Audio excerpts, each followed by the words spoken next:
சில ஸ்லோகன்ஸ் கேட்டேன்.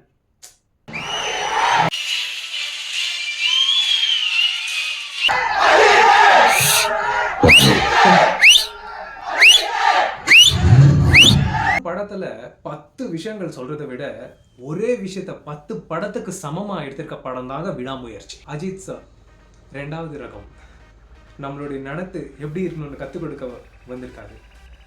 அவங்களுக்கு வாழ்க, அஜித் வாழ்க நல்லா சொல்றதை விட்டு நீங்க எப்பப்பா வாழ போறீங்கன்னுட்டு த்ரிஷா மேடம் பத்தி சொல்லுங்க. எவ்வளோ பியூட்டிஃபுல்லா இருந்தாங்க படத்துல. மை காட், டிபிக்கலான மசாலா படம் கிடையாது இது.